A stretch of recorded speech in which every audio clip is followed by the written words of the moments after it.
Welcome again. Thanks for being with us here today. As I mentioned earlier, we are going to be talking about how leading brands actually drive success and growth with their loyalty programs. So let's talk about who is here today. We have a great panel with us. We have Gabby Noakes, e-commerce manager at Dixon, Scott Goodman, director of go-to-market operations at Okendo, Sarah Kang, senior tech partner manager at Gorgeous, Laura Serino, Director of Brand, Content, and Community at Postscript, and Nancy Alligood, Senior Customer Success Manager at Nosto. Hey everybody, I'm Gabby Noakes and I am the e-commerce manager at Dixon Flannel Co. And basically that just means I run everything website related, all of our tech stack, the user experience, and just how we can create a better community and opportunity and overall vibe for our audience. Awesome. Wonderful, Scott. Tay. Yeah, thank you. Good to be here today. I'm Scott, the director of go-to-market ops at Akendo, which means I have a hand or a touch on all things sales, success, onboarding, and partnerships. So a little bit of everything. I am extremely passionate about loyalty, and I think there's a lot of things happening in 2026. And having worked on the DILF program with Gabby myself, I'm excited to share about what we have today. Great. Sarah. Awesome. Hey everyone, I'm Sarah Kang. I'm with the Gorgeous team. Gorgeous is a conversational AI platform really built for e-commerce brands. And essentially, we exist to help really turn brands' customer support from a reactive function into a real driver of growth and revenue by truly connecting all customer conversations across all channels where they're happening. So I'm really excited to be here with you and chat a little bit more about loyalty and retention. Perfect. Laura, over to you. Hi, everyone. Laura Serino, Director of Brand here at Postscript. If you're not familiar with Postscript, we are the trusted SMS marketing platform for Shopify brands. We're the innovators in the space. We have tools that help brands grow their list, implement best-in-class strategies. We've got AI tools that drive revenue. And yes, I know that pitch by heart, so apologies. I've been at Postscript for around 4 years now. I was on the D2C side of things before joining Postscript, and I drive a lot of the content you see from us externally. And I'm excited to be on the panel and chat loyalty today. Great. And last but not least, Nancy. Thank you. It's such a pleasure to get to be last with an A last name. My name is Nancy Alligood. I'm a senior customer success manager here at Nosto. If you're unfamiliar with Nosto, Nosto is an AI-driven commerce experience platform that helps e-com websites boost sales and loyalty through website personalization, merchandising, and search tools. So I work directly with merchants to help refine strategy and implement new activities within the Nosto platform. Awesome. Again, thank you all for being here. So let's go ahead and dive right in. So we'll start with the first question, and it'll be a bit broad here. So loyalty in 2026 isn't a standalone program anymore. It's really a connected growth strategy. So from your perspectives, what has fundamentally changed about loyalty in the last couple of years? And what do brands need to rethink or focus on heading into the year ahead? We'll have Scott kick things off on this one. Yeah, it's a big question. Certainly a lot of potential answers here. Let me probably throw three things at the audience. So the first one is, I think loyalty is just an expectation these days. I think it's almost a requirement to be competitive in the market. I can probably guarantee if you run a brand today, one of your competitors is doing it. So it's probably less of a question of do we need loyalty versus how do we be unique with our loyalty program. And obviously Gabby's going to tell us how to do that today with what she's executed. But I think moving forward in 2026 and beyond, a lot of it is going to be creating and leaning into community. It's exceptionally hard to do. It's not easy. It's probably easier to create a great product. It's harder to cultivate community. So loyalty is an avenue to do that. I then think a lot of programs have been earn and burn point solutions, very transactional in nature, and a lot less focus on creating a sense of status within that community. So that's a big factor that brands should be thinking deeply about. And then last but not least is as we all are aware of, I think we are in an attention deficit society, which means people's attention just changes within every 5 to 10 seconds. You have to keep them engaged. So we're going to see a lot more gamification coming to loyalty. What that means, there's a few different things rolling out in 2026, definitely at Kendo, but we're also seeing other merchants do it as well. So there's exciting momentum in the gamification place as well. Great. Gabby, how about you? Yeah, of course. To kind of piggyback off what Scott said, it's a lot about creating community because it's loyalty programs are almost required nowadays. They're more cultural than they are, like Scott said, transactional. For Dixon, it's been more about whether or not our customers feel that we deserve their loyalty. That's kind of what we've seen across the board, and it's more about how they identify with the brand. Because, with us, there's a big difference between someone who will buy from time to time versus someone who never misses one of our product drops and wears our brand like a badge. So, going into 2026, we always want to build a better program, but it's also, we find ourselves asking a lot of questions like, are we giving people something to belong to? Are we creating that sense of community? Creating that sense of identity, because that community and point of view matter more than perks. Are we creating anticipation? You know, always on rewards can easily get overlooked, they can get forgotten. So you want to create scarcity, you want to create drops, you want to create exclusivity, things to always keep people coming back. Are we rewarding the right behaviors? Obviously you get points on purchases, but are we also rewarding the people that are regularly engaging with us, following us on socials, engaging in our socials, participating in our community events, and we also have to ask ourselves, are we okay not being for everyone? Because when you focus on such a sense of community and such a sense of identity, it you do tend to exclude some people no matter how hard you try to be for everyone. So you kind of have to ask yourself what you are willing to focus on and what you're willing to, kind of in some ways give up, but not really. You just want to make sure you have a clear point of view and build your loyalty around that. Absolutely. Sarah, how about you? Yeah, I mean, Scott and Gabby kind of nailed it here. I think loyalty is obviously completely an expectation today. And Gabby, like you said, creating that sense of community is so, so important. And from our POV, I think what's fundamentally changed is that loyalty really used to live in a program and now it really lives in the customer experience. Customers are not separating rewards, support, reviews, SMS all into different buckets like brands often do internally. They just know whether a brand is recognizing them, remembering them, making things just feel really easy for them. And I think from Gorgeous's POV, that's a really big shift that we're seeing heading into 2026. Loyalty isn't just about giving someone points after a purchase, it's about really creating that connected experience across the entire journey before purchase, after purchase, especially in moments where there could be friction. And I think the brands that will really win are the ones that stop treating loyalty kind of as like a standalone retention lever and start really using it as like a signal throughout the business. If someone is a VIP or a repeat buyer or a high value advocate, or maybe someone who just left a really great review, that should really shape how they are supported, how they're messaged, and what type of experience really that they get next.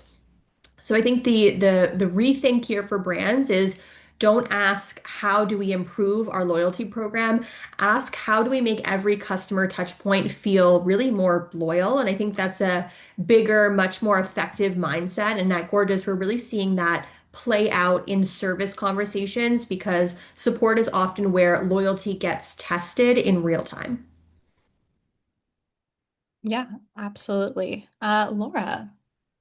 I have to I have to plus one to everything everyone said. Community, personalized experiences. I suppose from the SMS lens of things, the fundamental shift is that loyalty is like fully integrated now. So into those SMS threads, the checkout flow, even like post-purchase support. And brands, are using loyalty to create these personalized experiences. And I think we'll all be talking about that so much. How like personalization is so crucial now. You're no longer just a, 50-point status user. With zero-party data available now to merchants, you're going to use that to create even more personalized loyalty experience. So like looking forward, I would say that we're looking at a world where these are like almost they're one-to-one loyalty experiences. So, if for example, a customer has a point system and they're about to expire, you're not going to, as a brand, be able to just send out that blanket warning anymore. You're going to have to figure out a way to collect that data, send, let's say, an SMS with curated product recommendations based on zero party data or any kind of past purchase behavior or behavior in general. And that will also be helpful to the loyalty programs today because they'll be more likely to convert on those notifications, more likely to go right to cart and buy. Yeah, 100%. Nancy, anything to add? Yeah, well, obviously, I'm just going to plus one everyone as well. I think Laura set me up for a sort of great segue because the way Nosto thinks about it is really website specific, website and app specific. And not to be a downer, but in this economy, I think what we're seeing is loyalty and retention has now become one of the key aspects of prioritization in terms of that overall website strategy. And with it becoming more and more expensive to acquire new customers, ensuring that you have a website and app that can facilitate the right experience for both that top of funnel and bottom of funnel, all the way down to those loyalty customers at the same time, is really key.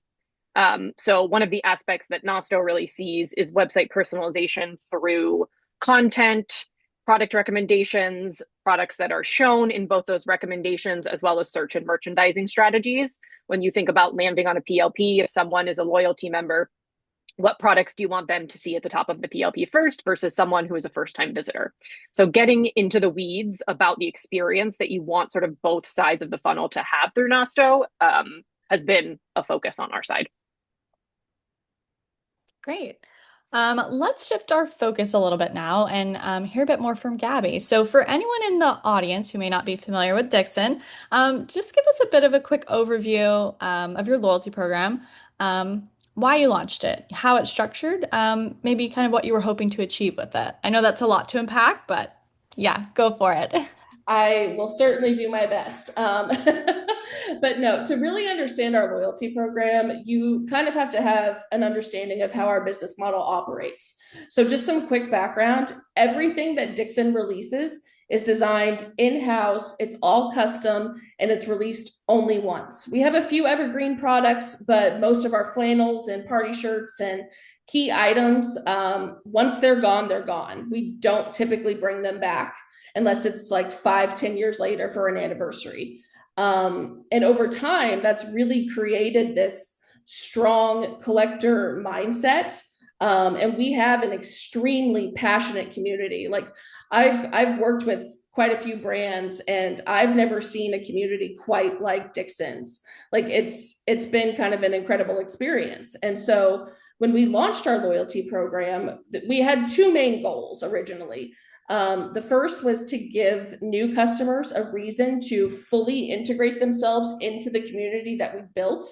And then second was to, recognize and reward the people that have been with us for years. We've been in business for roughly 13, actually this year is our 13th year in business. And we've got customers that have been with us for 10 plus years. So we wanted to make sure that they were receiving what they deserved for being with us for so long as well. So when we set this up, we wanted to do things a little differently because Dixon is we're a cheeky brand to say the least. You've kind of heard them refer to our program as the DILF program, which stands for Dixon Insider Loyalty Fam. We have a lot of fun when people tell us, oh, I'm a DILF or I'm a DILF member, and we did a campaign once that we called our Size Matters campaign, which was we had customers submit how large their flannel collection was. And then we picked the most creative like the top 5 most creative and winners, and they received a prize. So we're very cheeky, so we wanted to stick with the cheekiness when building our loyalty program, but also stick with the exclusivity, the collector mindset, and keep giving customers a reason to stay engaged and stay involved. So we structured the actual program as a 12-month rolling system. So when a customer signs up for our program, they are automatically given points based on their past 12 months of purchases. So they are assigned a tier based on those previous 12 months. And then they have the next 12 months to they can maintain, they can move up, they can move down. It depends on their engagement and their activity.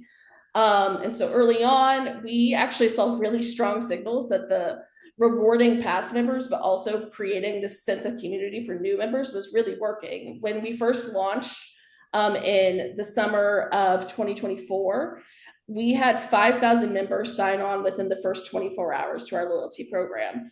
In over 10 weeks, that amount doubled. And we noticed that our loyalty members were significantly more engaged.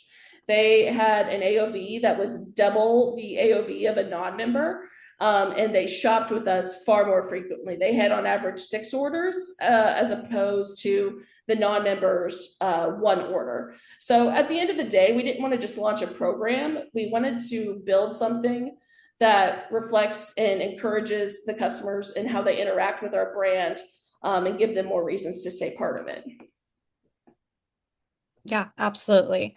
So let's talk a little bit more about how you reward customers. So points, are really a great foundation for a loyalty program, but they usually aren't enough on their own. So you kind of talked a little bit about this, but let's dive in further. How have you layered that additional value into your program and make that experience feel special for those super loyal customers?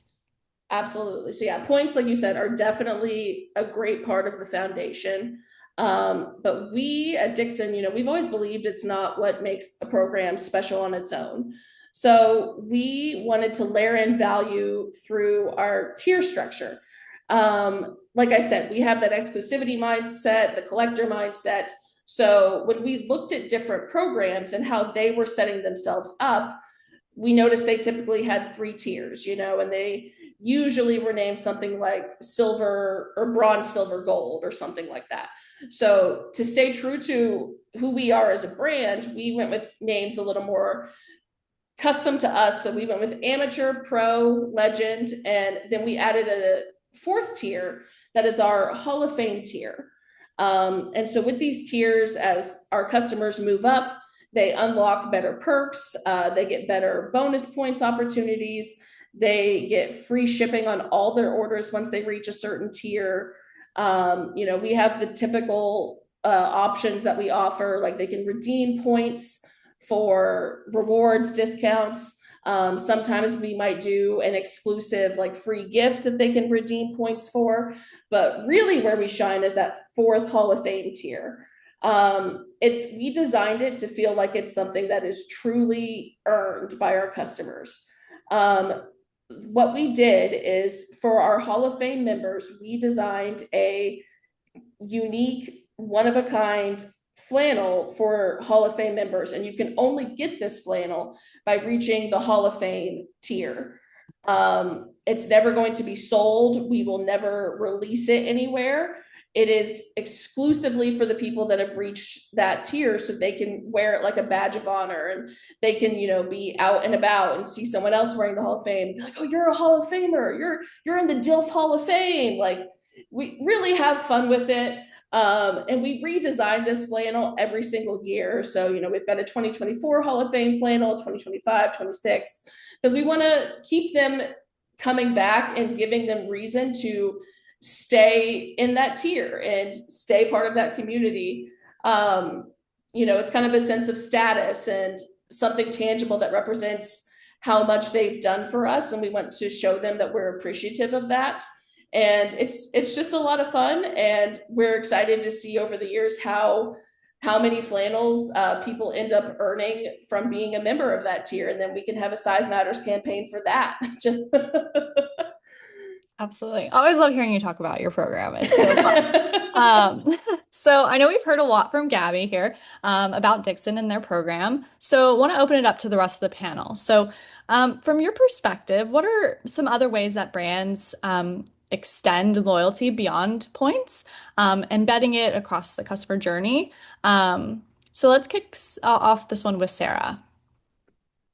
Yeah, absolutely. And thanks, Gabby. That was great. I especially loved how you talked about really going beyond points and leaning into your community and exclusivity. And you can really just feel how intentional that experience is for a lot of your loyal customers, especially your Hall of Famers. And I just love the cheeky name and feel of the program. So thanks for sharing. But from Gorgeous's perspective, I think loyalty is really expanding beyond points, really into recognition, access, and also service. And we'll look at it from a bit of a service lens. I think one of the biggest shifts that we're seeing is that brands are moving from that transactional loyalty into experiential loyalty.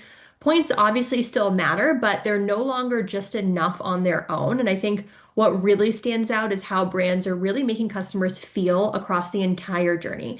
And that can look like things like early access, exclusive drops, personalized product recommendations, community access, maybe like tailored post-purchase education or just like support in general for some of your top customers. And I think from the Gorgeous side, one area that's still kind of underused is service as, sorry, a loyalty channel. If a customer is a high value or part of your loyalty program, that should really show up in your current support experience.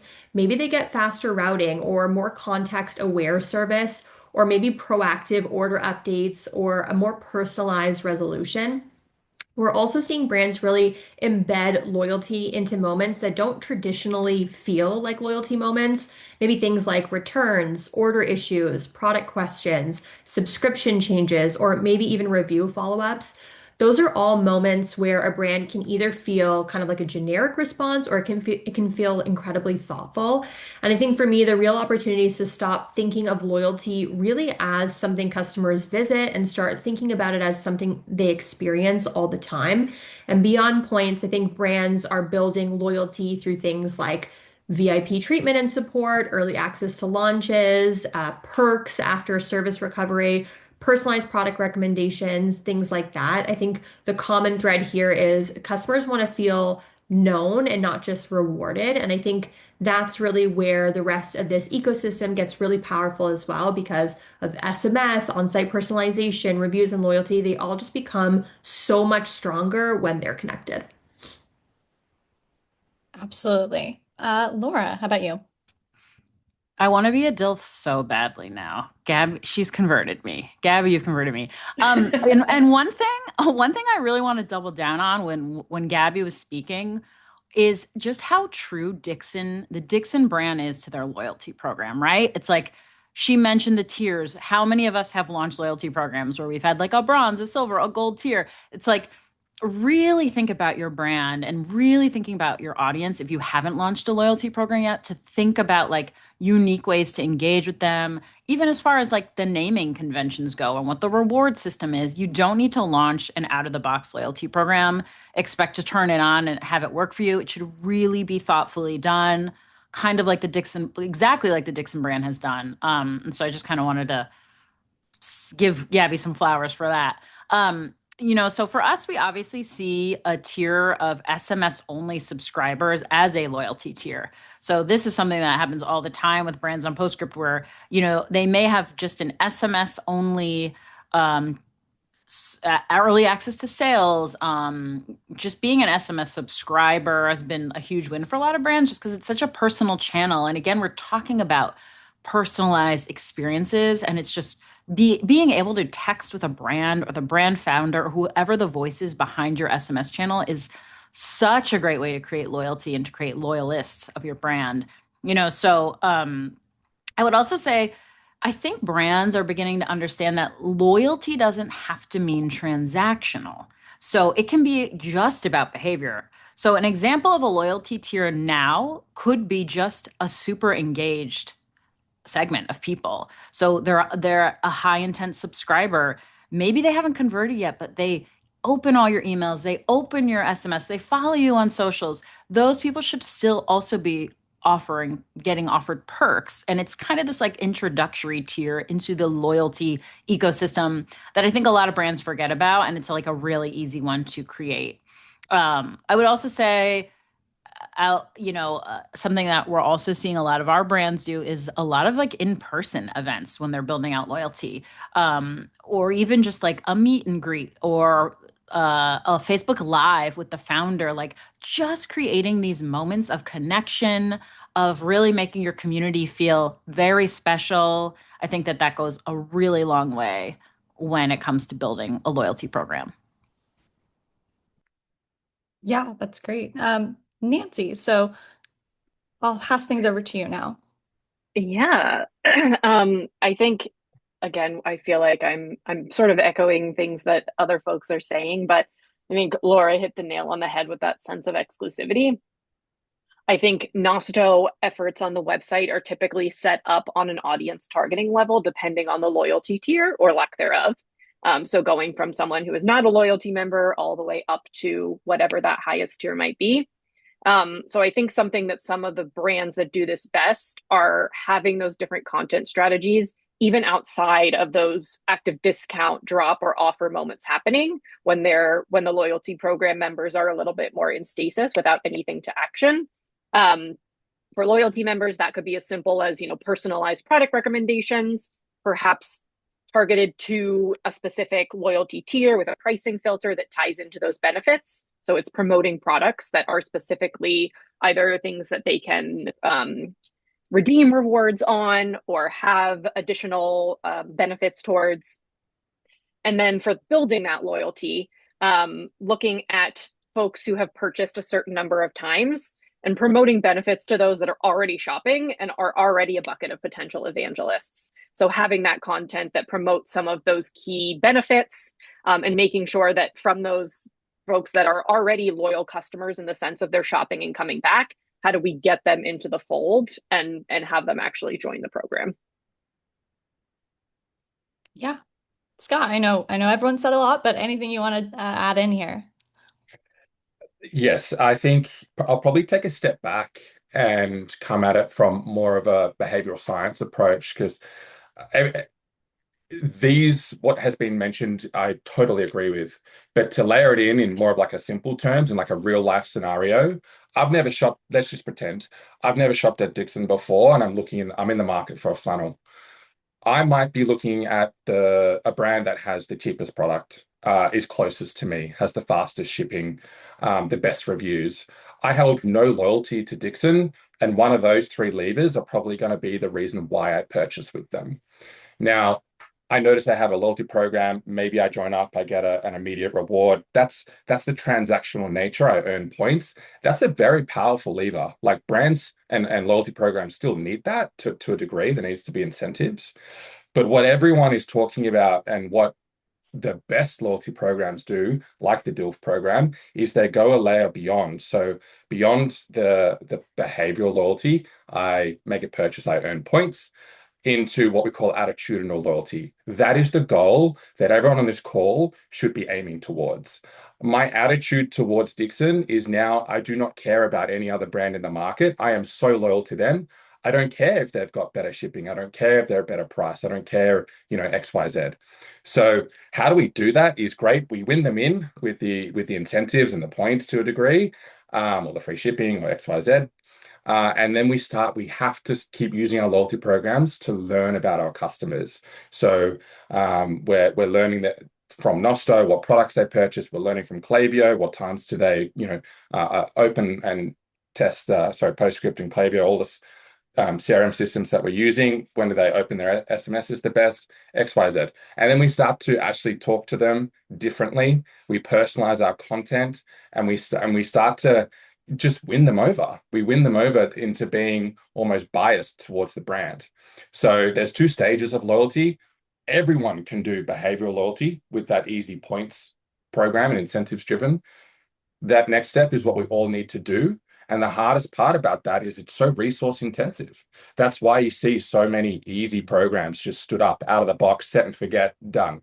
Um, you need company-wide buy-in across all departments, CRM, performance marketing, CEO, finance, accounting. There's so much liability that goes into a program as well.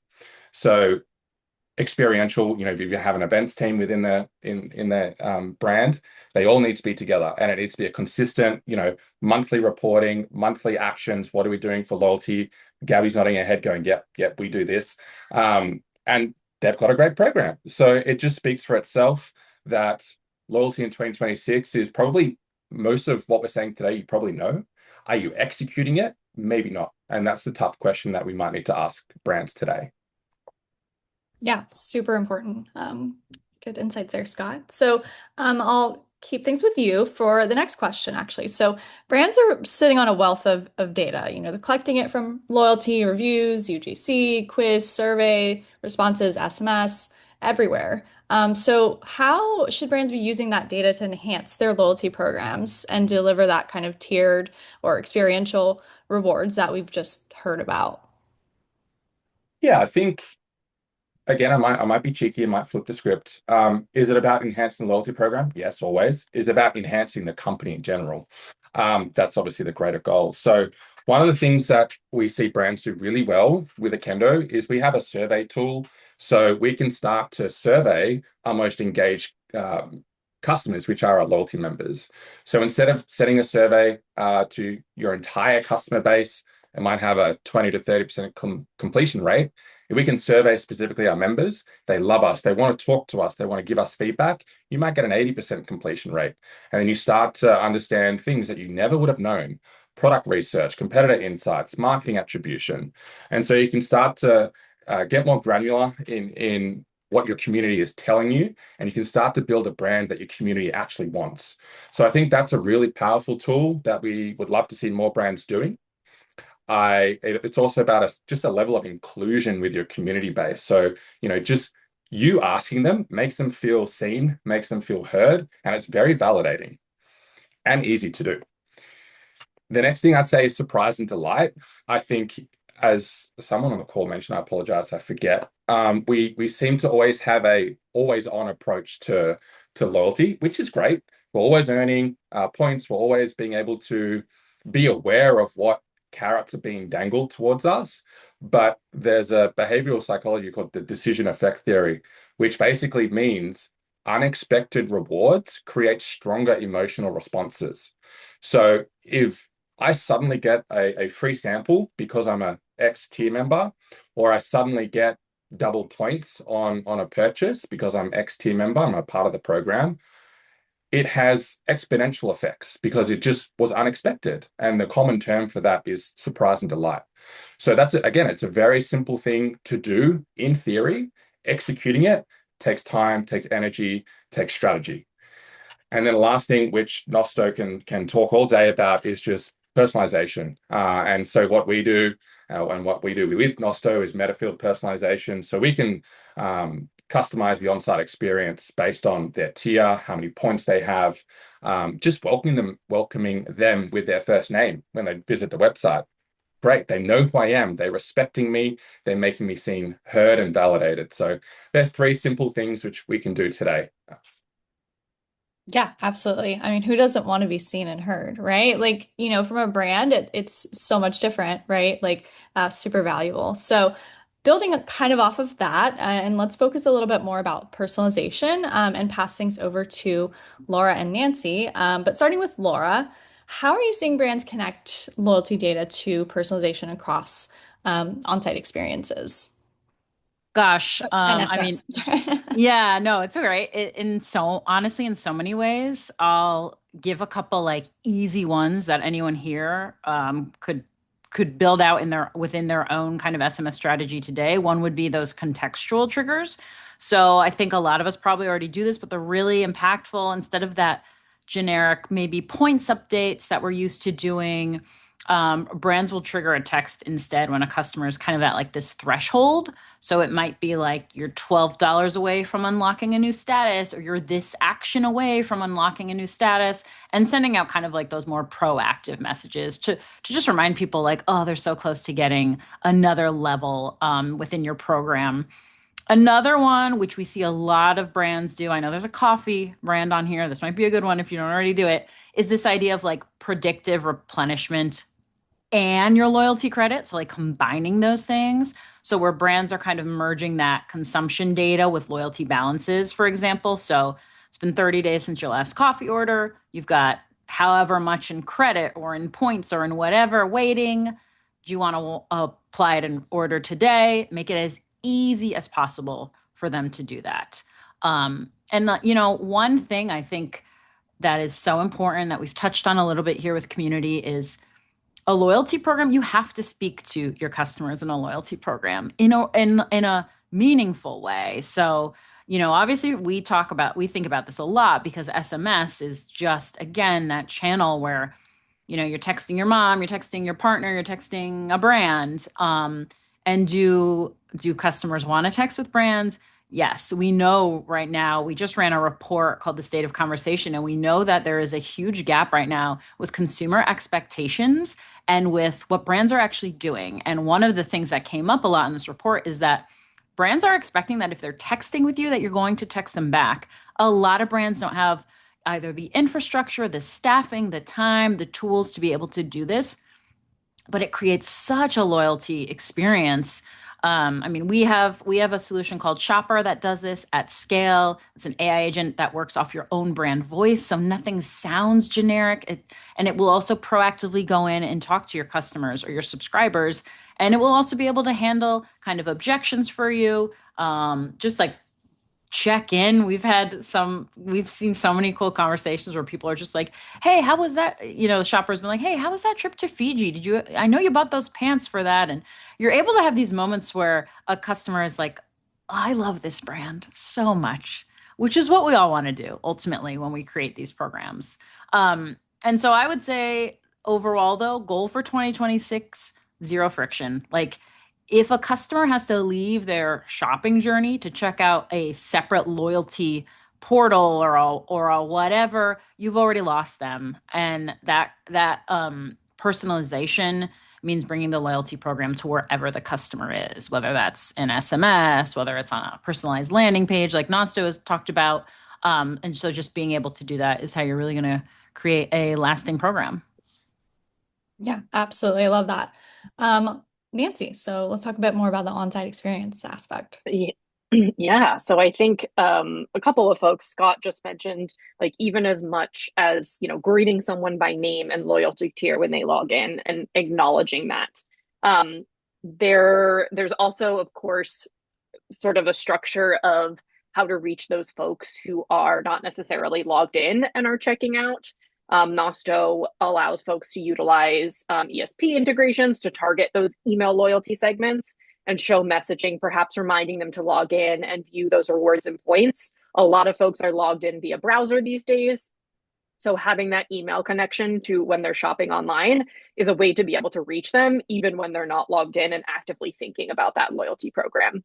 Um, a little bit of a sort of on the opposite end of the spectrum. This was something that Dixon did really well and is a good example of that content personalization. Um, for all first time visitors, Dixon created more educational and a little bit like introductory content for the homepage so that when a first time visitor landed there, they saw a different homepage banner, they saw different messaging about signing up for SMS. So all of those pieces where you can speak to someone exactly where they are definitely applies to the loyalty piece as well in terms of pushing that forward. Um, I think you can also segment some pieces based on a place in the loyalty funnel, like I mentioned before. Like, how do people who have made one purchase and signed up for the loyalty program buy differently than shoppers who have made two or three purchases? Nosto works with another brand who I believe might be in the audience of today's webinar. So hello, who has performed research to understand what products that they typically see shoppers buy when they're moving to from purchase one to purchase two and so on. So something that they do is utilize Shopify tags to showcase those specific products to the right audience in those on-site product recommendations. And you can think about that tied into loyalty as well. If someone has points to use, I mentioned before, filtering by utilizing those pieces that you already might have in your e-commerce catalog to show the correct products to those groups. And those are some examples on a native website. I think it was Scott who mentioned, the concept of landing pages or those personalized landing pages. Something cool that another Nosto merchant has done is showing point redemptions next to prices on a loyalty specific landing page. So you can think of it a little like when you go to buy travel with credit card points. So you're seeing both point costs alongside dollar amounts. And that can be personalized to make sure that it's displaying products that we know based on their website data and the history that they've shown, not only showing products that are available for those redemptions, but that we know that that person has maybe viewed or added to their cart and just hasn't hit the buy button on yet. So I think there's both the native website personalization and how you're adjusting that content based on the level of tier or lack thereof that that person is in, as well as that content that can be built specifically for those loyalty members to help increase that purchase and buy-in from them. Absolutely. So many great insights there. So I know we've talked a lot about personalization now and data. So I want to shift things a bit and focus on CX. So it's such a super important touch point in the journey, and it can be a real revenue driver. So Sarah, how can customer support teams really amplify their loyalty programs, and turning those service interactions into retention and engagement opportunities? Yeah, thanks, Emily. I think this is where CX can really have an outsized impact because support teams are actually talking to customers at moments that are incredibly high intent. A customer may be frustrated, confused, excited, or just deciding if they even want to buy again. And I think that's what makes support such a powerful loyalty lever. And I think the first thing CX teams can do to make loyalty status visible inside of the support experience, if someone is a VIP, frequent buyer, or just a part of your loyalty program today, your team needs to know that immediately. And that context should really influence how the conversation gets routed. And I know I mentioned this previously, but how quickly that conversation is answered and what options really the agent has available in the conversation. I think the second piece is giving agents really clear ways to reinforce the program naturally, like not in a scripted, salesy type of way, but in a helpful guiding way. For example, like reminding someone about the benefits they already have or offering a loyalty-based resolution path. Or even using like a recovery moment to deepen the relationship rather than just like closing the ticket altogether.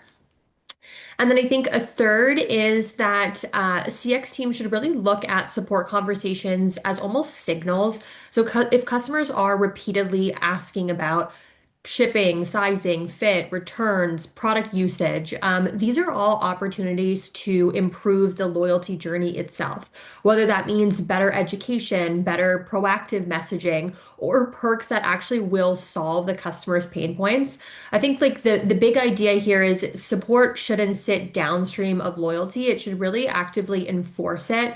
And I think the best brands that are using service, not just to resolve issues, but to really make customers feel recognized and they're more likely to come back. And maybe a few kind of like practical tips that I can just quickly share. Surface those loyalty tiers and points and status right in the help desk. Route customers faster or create specialized support.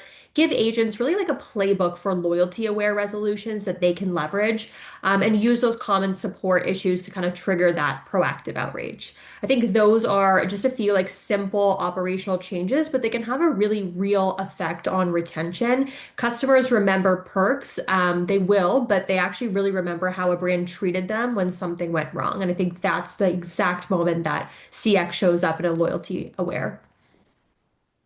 Absolutely. Yeah, I agree with all of that. Great. So, want to take it now back to Gabby and talk a little bit more about the success of your program. I know you mentioned some early success, but really looking back since launching, what's been the most surprising insight or result for you guys? Yeah, so I think I mentioned a little bit earlier, our program is going to hit the 2 year mark this June, I believe. And out of most of the initiatives that we've rolled out, the different initiatives over the years, this has been one of the most impactful. Like I mentioned, we had about 5,000 members enroll in our program within the first 24 hours. That doubled within the first 2 weeks. And now, 2 years later, we're sitting at about approximately 150,000 enrolled members into our program. We have seen crazy numbers. Like, this has been the gold standard of loyalty programs I've been involved in. We've seen a 60% redemption rate, excuse me, over 21.6 million in incremental revenue. There's been an 880% on ROI, and about 32% of our total company revenue is actually coming from our loyalty members. And then I remember one of the most surprising insights we had wasn't just the revenue, but it was also what happened at the top end of our program. Because, I've mentioned creating that sense of community and exclusivity. And when we first launched that Hall of Fame tier, we didn't know how well it was going to do. We didn't expect it to have a lot of members. And I remember when we hit our 1 year mark, we saw all of a sudden a 400% increase in customers that reached the Hall of Fame tier. And I remember it being so unexpected that we even reached out to Scott and we were panicking. We thought something was broken in the back end. We're like, we just to give an example, well, let's say we went from 100 members to 600 members, or that's not the exact numbers, but just to give you an idea. And we reached out to Scott and we were like, can you take a look in the back end? What is going on? Did something like, is this actually accurate? This can't be accurate. And turns out that it was.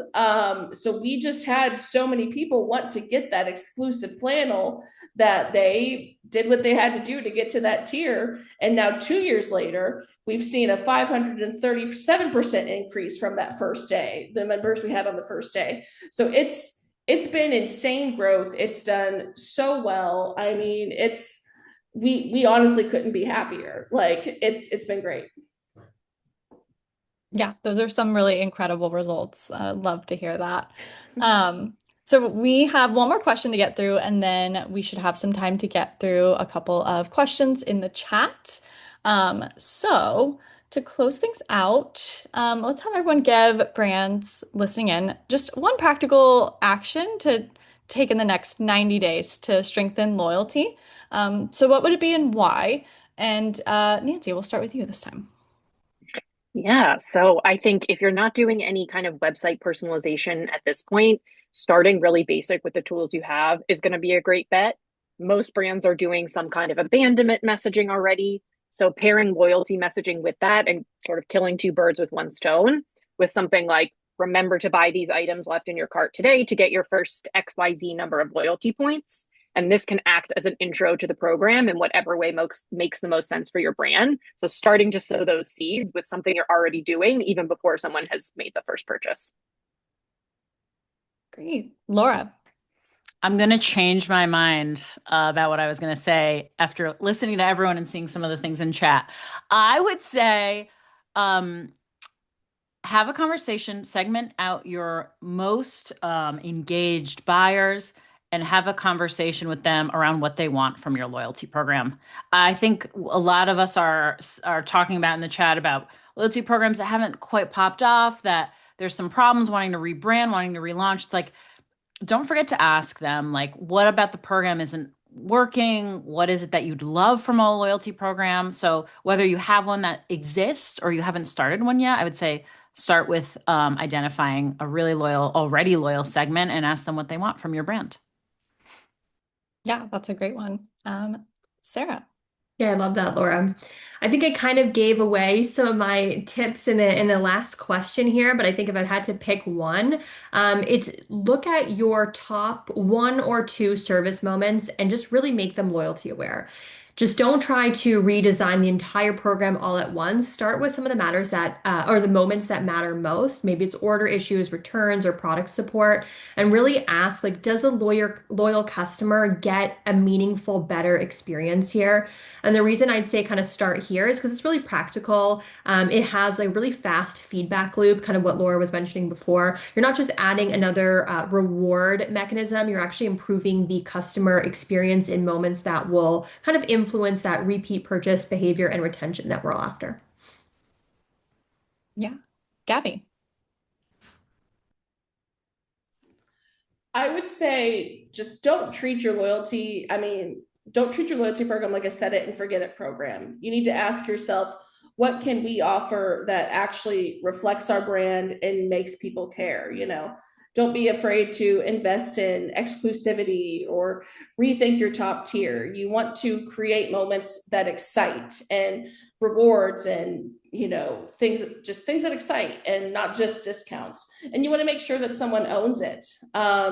Programs typically succeed and do better when they're actively managed and you have someone that is actively listening to your customers and evolving that program to evolve with your audience. Great. And last but not least, Scott, we'll have you close it out. Yeah, I see Laura's mentioned in the chat. My advice is to just follow and listen to what Gabby says. And I completely agree. Everything they've done and stood up is the definition of a successful program. I probably won't be unique and just echo what has been mentioned from everyone is you have to go above and beyond a points and incentive engine. It has to be unique. It has to be different. I think you need to realign and reaffirm internally on what you can roll out according to your resources. I know there's a question in the chat of like, hey, I'm a smaller business. I don't have infinite resources and team and money to execute potentially a program like Dixon to some degree. But there will absolutely be perks that you can offer that don't cost money. And a lot of that does fall into the CX realm of extended return periods or priority shipping or prioritization of ticket support, things like that. Another mention in the chat of like, how can I utilize my own personality and my own brand as the founder? Get the founder involved. It costs time, but not necessarily a commercial investment. So I think just go back to the drawing board and think about how do I go from the behavioral incentive loyalty into the attitudinal loyalty? How do I make people actually love me and the brand rather than just the program? Absolutely. So I'm looking at the questions here, and I want to go back to one of the first questions we got. This is from Amy. So, any tips for relaunching a loyalty program? So, for example, have the basics, but maybe the current program doesn't fit the vibe or build the community that you want. I'll jump in. I think relaunching to be better should be pretty straightforward in the sense of if you believe that what exists today isn't providing enough benefit and value, there shouldn't be any friction to relaunch if you're going to be executing at a higher standard. Obviously, the main factor to consider is communication. So probably rolling out in certain stages, getting feedback, what we've spoken about before. Okay, if you think it's missing, have you validated that with the current members? Understand what they want. That's got to be first and foremost.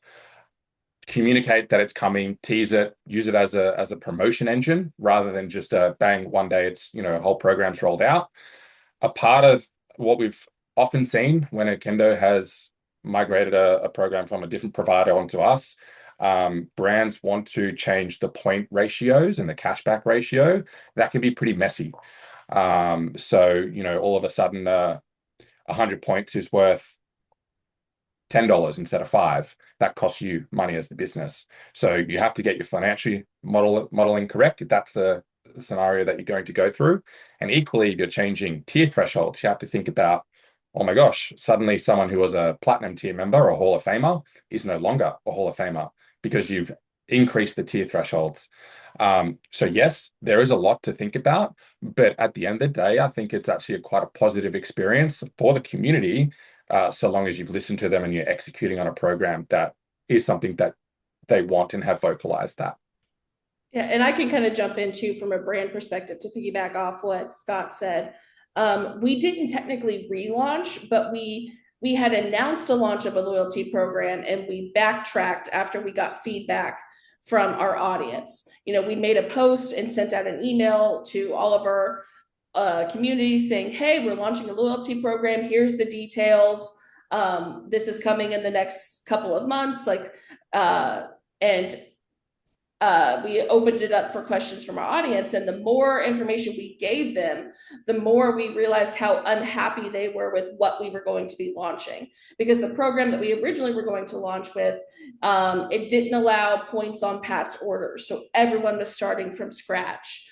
There wasn't a lot of opportunity for customization, personalization. And a lot of our audience who had been with us for so long really didn't like that. They felt like we were just kind of tossing it at them and saying, "Here you go. You've been asking for this. Now take it and be happy with it." So once we got that feedback, we had to backtrack and we decided not to launch with that program. And it sat in our back end for 2 years before we ended up getting with Okendo, who we'd been having a current or a great reviews experience with, and setting up this loyalty program. And we have seen the success that we have because we decided to hit pause, rethink, and create something better.